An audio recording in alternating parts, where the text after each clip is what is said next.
नगे च सुरेंद्रे च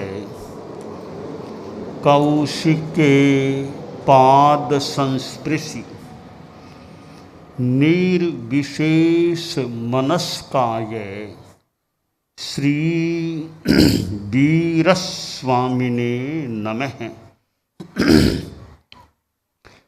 आरहत वाङ्मय में कहा गया है, सज्जाय सज्जान रयस्सताइनो अपाव भावस्य तवे रयस्य विशुद्धई जंसि मलं पुरे कड़म समीरियम रूप मलंग वजो ईणो। अध्यात्म का सिद्धांत है कि आत्मा शाश्वत तत्व है। आत्मा हमेशा थी, है और हमेशा रहेगी। हम लोग जो संसार की परंपरा में हैं, यानी सिद्ध भगवान तो मुक्त हो चुके, बाकी जो संसार में भ्रमण करने वाली आत्माएं हैं, उनकी आत्मा अभी कर्मों से युक्त है। बहुत सी आत्माएं मलिन होती हैं और मोक्ष तभी प्राप्त होगा जब आत्मा निर्मल बनेगी, और सर्व दुख मुक्ति तभी होगी जब आत्मा पूर्णतया कर्म मुक्त हो जाएगी या सिद्ध हो जाएगी, जो भी। तो सर्व दुख मुक्ति के लिए आत्मा को निर्मल बनाना आवश्यक है, मोक्ष होना आवश्यक है, और मोक्ष के लिए आत्मा को मल रहित निर्मल बनाना आवश्यक है। अब प्रश्न है कि सर्व दुख मुक्ति तो हमें चाहिए, उसके लिए मोक्ष होना आवश्यक है, और मोक्ष के लिए चेतना का निर्मल होना आवश्यक है। तो चेतना आत्मा निर्मल कैसे बने? निर्मल बनाने का क्या उपाय है? शास्त्रकार ने बताया है कि आत्मा निर्मल इस प्रकार बन सकती है। पहली बात बताई स्वाध्याय। आत्मा को निर्मल बनाने के लिए स्वाध्याय करो, शास्त्राध्ययन करो, ज्ञान प्राप्त करो, पढ़ो, धार्मिक ज्ञान अर्जित करो, ज्ञान को याद रखने का भी प्रयास करो। तो स्वाध्याय से रास्ता भी मिल जाता है। स्वाध्याय से वो मल कम होता है, कर्म निर्जरा होती है। इसलिए एक उपाय है कि स्वाध्याय करो। दूसरा उपाय बताया, सद्ध्यान करो। ध्यान योग वर्तमान युग में प्रसिद्धि को प्राप्त हुए लगते हैं।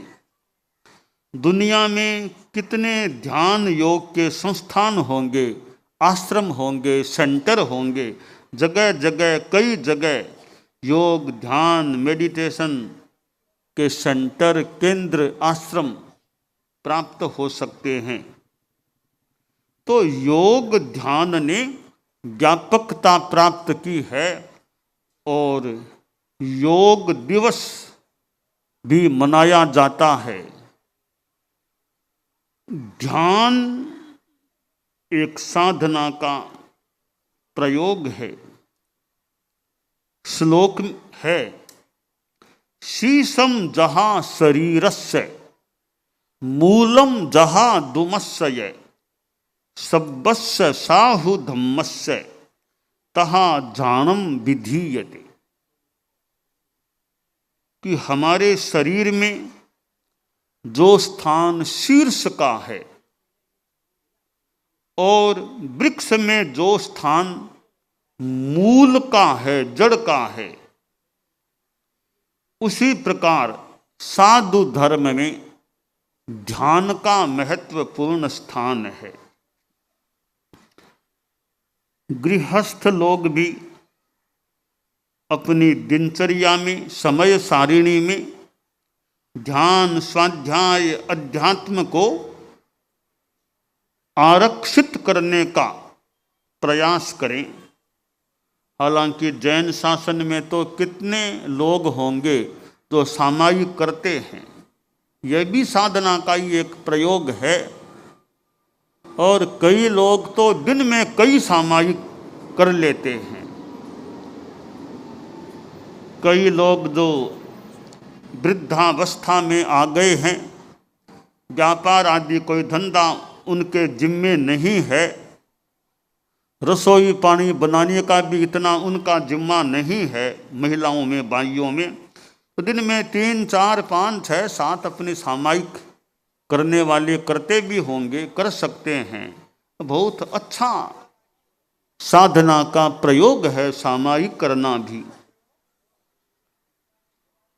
केवल वृद्ध तो इसलिए कि ज़्यादा समय उनको मिलता होगा, बाकी युवा हैं उनको भी रोज हो सके तो बढ़िया, वरना सप्ताह में भी एक करे, या और भी व्यस्त ज़्यादा हैं या बहुत छोटी उम्र है, महीने में 1-2 सामायिक कर लो। जितना कर सको उतना करो, करने का प्रयास करो, कदम दर कदम जितना आगे बढ़ सको उतना बढ़ो। आदमी कदम आगे बढ़ाने का प्रयास करे। कोई सोचे मैं तो ज़्यादा चल नहीं सकता, तो 200 मीटर चल सकते हो तो ठीक है, 200 चलने के बाद 2-3 कदम और आगे बढ़ाने की चेष्टा करो। तो आगे बढ़ते बढ़ते तपस्या करते हैं कि उपवास तो कर लूँगा, ठीक है, उपवास तो कर ही लो। पालने के दिन जो है अभिष्ट पालना, पोरसी और कर लो। हाँ, पोरसी तो हो गई, अब 2 पोरसी कर लो, वो भी हो गई, आज बेला कर लो। अब परसों और देखो भी, परसों आज तो ठीक ही लग रहा है तो 12 बजे तक त्याग कर लो। हाँ, अभी भी ठीक है, अब पूरा तेला फचक लो। क्यों? धीरे धीरे आदमी आगे बढ़े तो जिन्होंने उपवास से ज़्यादा नहीं किया वे थोड़ी लंबी तपस्या करने वाले भी हो सकते हैं। तो कदम कदम बढ़ाओ और कुछ प्राप्त करने का प्रयास करो। अध्यात्म की साधना में ध्यान की साधना का भी महत्व है। अनेक ध्यान पद्धतियां हैं, अनेक नाम हैं। हमारे यहाँ प्रेक्षा ध्यान नाम से ध्यान पद्धति चलती है। परम पूज्य आचार्य श्री तुलसी के समय और महाप्रज्ञ जी प्रवर के योग से मान ले, यह प्रेक्षा ध्यान प्रादुर्भूत हुआ और अब कुछ प्रसिद्धि को भी प्राप्त है। आदमी प्रवृत्ति करता है तो थोड़ा निवृत्ति का भी, जागरूकता की अवस्था में निवृत्ति का प्रयास करे।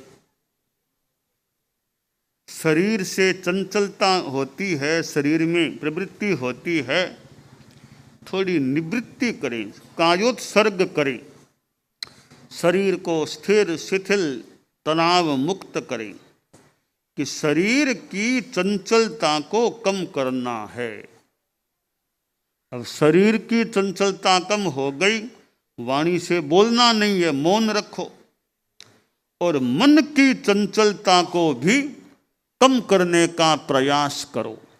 श्वास पर चित्त को लगा दो, दर्शन केंद्र आदि किसी केंद्र पर केंद्रित करने का प्रयास करो।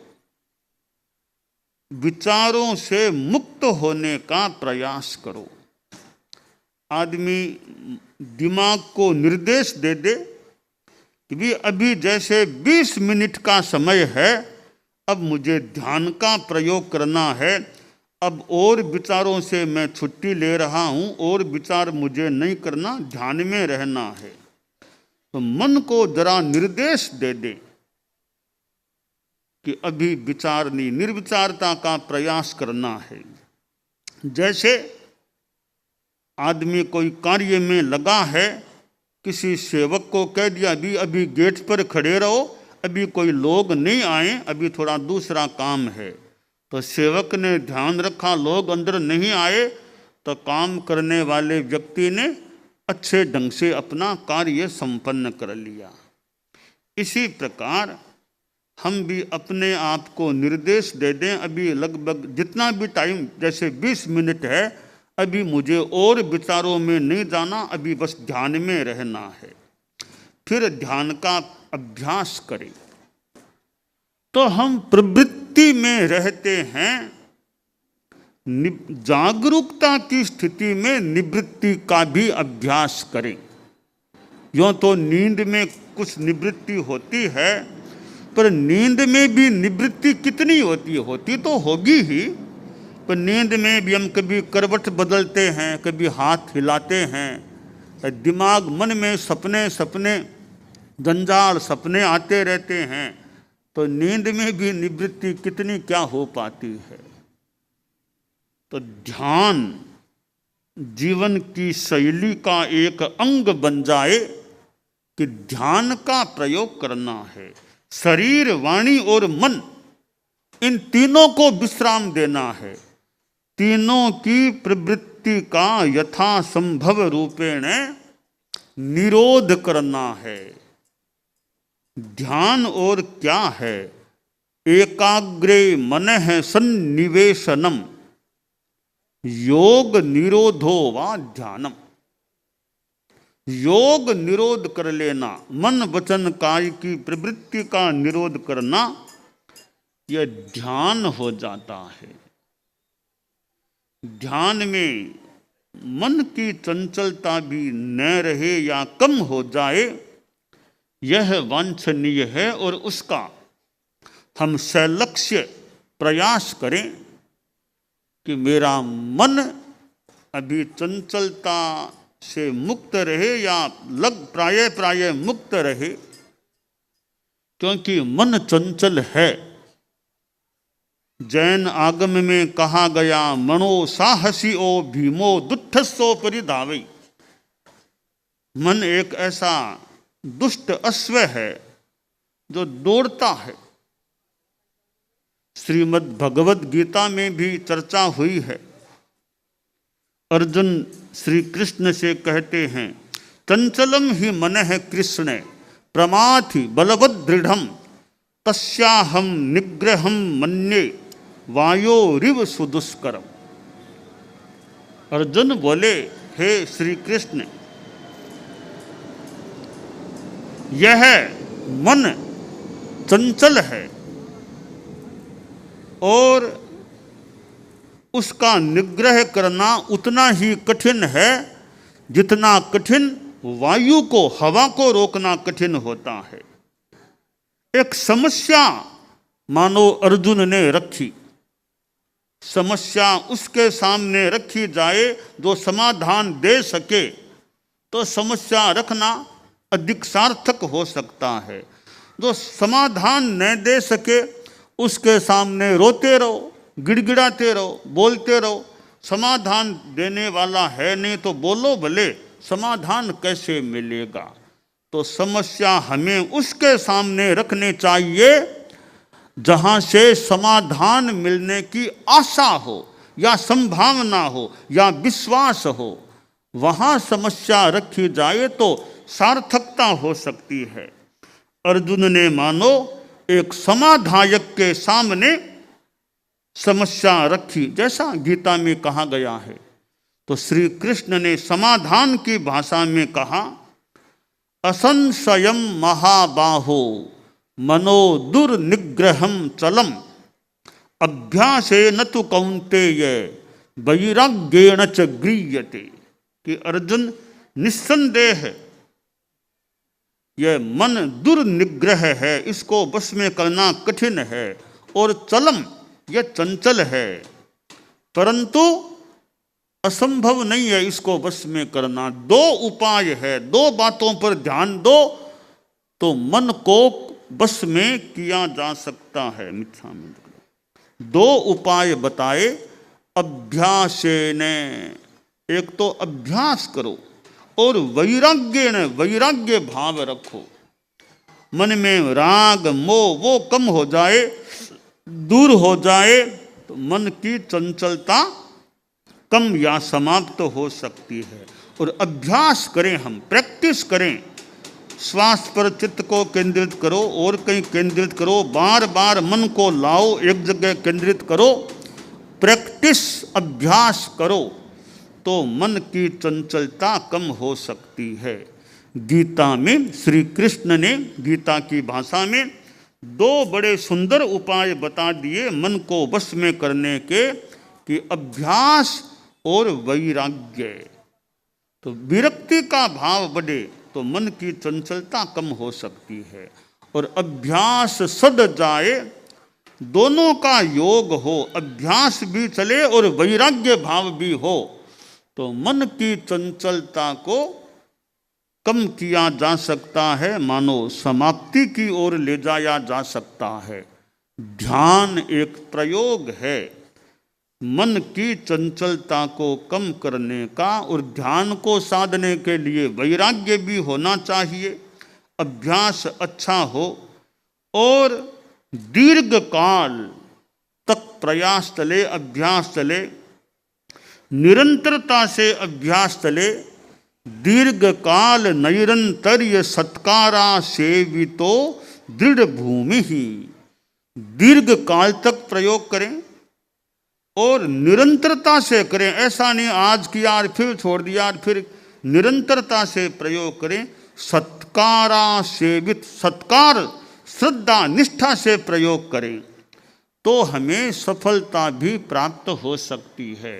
तो यह ध्यान भी हमारे जीवन की शैली के साथ जुड़ जाए, जीवन के साथ जुड़ जाए, और दिनचर्या में से थोड़ा समय हम ज्ञान जब सामायिक इन चीज़ों के लिए भी आरक्षित करने का प्रयास करें तो हम अध्यात्म की दिशा में आगे बढ़ सकते हैं। तो स्वाध्याय उपाय है चेतना की मलिनता को दूर करने का, ध्यान उपाय है, और अपाप भाव का प्रयास हो, और तवे रयस्य तपस्या करें तो यह चेतना निर्मल बन सकती है और हम सर्व दुख मुक्ति को भी कभी